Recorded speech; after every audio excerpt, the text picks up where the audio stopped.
This is Book Pop, a podcast about books as pop culture from booksellers on the front lines. I'm Jamie Anderson. And I'm Molly Fish. I am the owner of Lake City Books, an independent bookstore in Madison, Wisconsin. We opened in April 2023, and then shortly after, we hired Jamie to be the manager. And we love having conversations about books with each other, with our customers, and it's something we want to share with everyone. And this is our mini-sode. Our mini-sodes are where we give you 5 exciting titles with different themes every episode. And this week's episode is about our top 5 best-selling books of the year so far. Drum roll. Number 1 best-selling book of the year so far. Do we start with number 1 or do we start with number 5? Oh. Do we build anticipation? Number 5. Let's start with number 5. Okay, what's the number 5 best-selling book? Thursday Murder Club by Richard Osman. It's so best-selling, we don't even have one on hand right now because we sold out this weekend. But we do have number 4 in that series, the Thursday Murder Club series, The Last Devil to Die. This was published in September of 2023. Correct.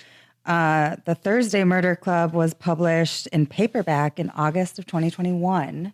And to give you a really quick summary, I did read Thursday Murder Club. I thought it was really cute. It's kind of like a only murders in the building, but the building is a retirement home on the cliffs of like a small idyllic English town. So there's like the British murder mystery aspect, but then there's everyone's a suspect because they all know each other and live in this one retirement community. There's a lot of great perspectives, a lot of great characters. It's cozy. It's got a lot of twists and turns, but it's definitely a cozy mystery. Mm-hmm. I tried listening to it, but it was definitely a book that I needed to pick up and read. So too cozy to listen to. Just fall right asleep. Yep, a little bit. I really liked it. I haven't read the rest of the series yet, but I think I would enjoy it if I had them and had the time and was looking for a cozy mystery. Maybe next winter. It's kind of like a winter thing for me. Yeah. All right, number 4, The Fourth Wing by Rebecca Yarros. I mean, what can we say about The Fourth Wing? We say so much about The Fourth Wing. In our next episode. That's a good teaser. When we start talking about 5-star books for us, we go on and on about Fourth Wing. So really just listen to that episode. But it is the romantasy sensation by Rebecca Yarros that came out in May. The first one came out in May of last year. The second one, Iron Flame, came out last fall and just announced was the 3rd installment.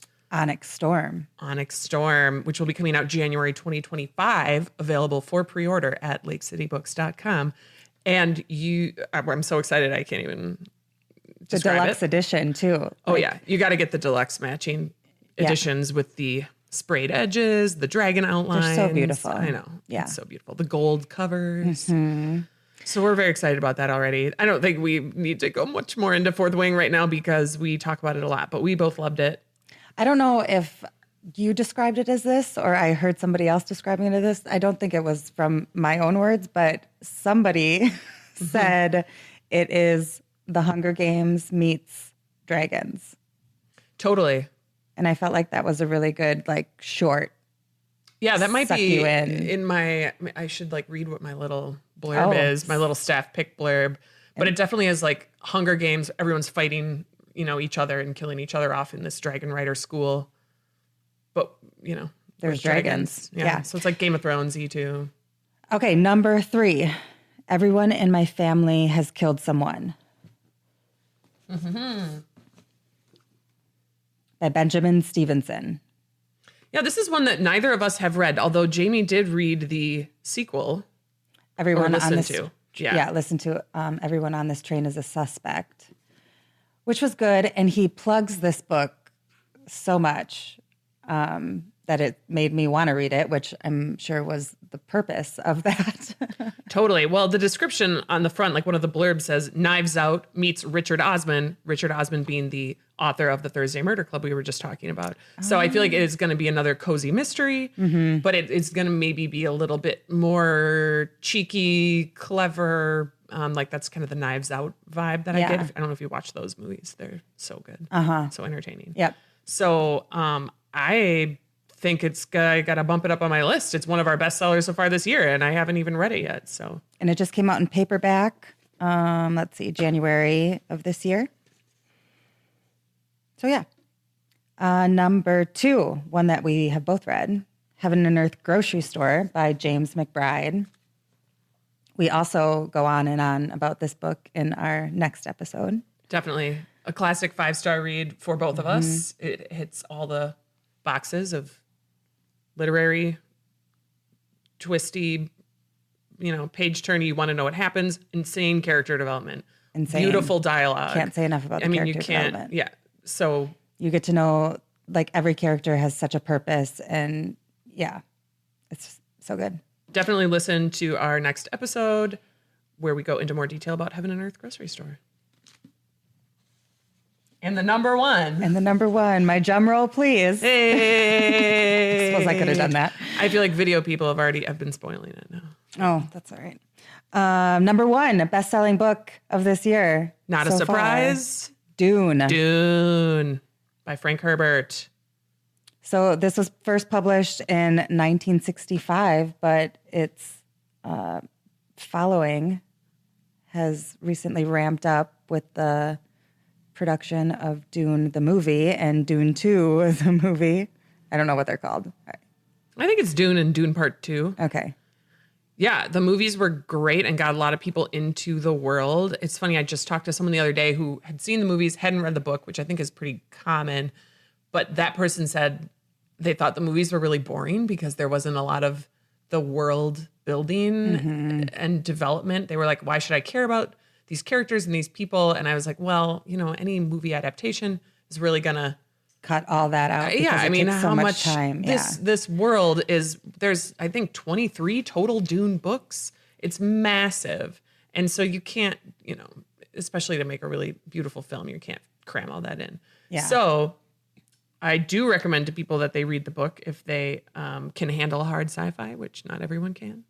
But if you liked the movies and you were interested in the world, there's so much more to mine, so much content and world building to get out of the book. And all of that the will many enrich series. the movie so much more. Exactly. Yeah. I agree. I think with any adaptation that you like fall in love with, you need to go back and read the book because it's going to blow that out of the water. The book is always better. The book is always better. I feel like this is a good plug for our future mini-sode on some of our favorite adaptations.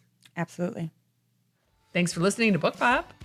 That was our mini-sode. You can find all of these books for sale and more at lakecitybooks.com. Thanks for listening. Bye.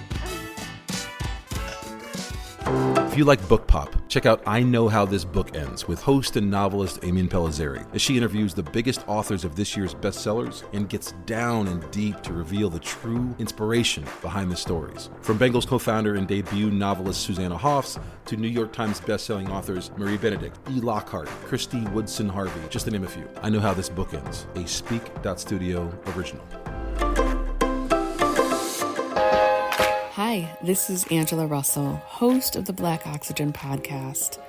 So, I am a Black woman that loves Wisconsin. That sounds like an oxymoron, but it is absolutely true. And I know I'm not the only Black person that loves this state. Black Oxygen podcast is all about amplifying the Black voices all throughout Wisconsin and a little bit beyond. I hope that you'll check out the podcast soon and let me know what you think. Take care. Bye.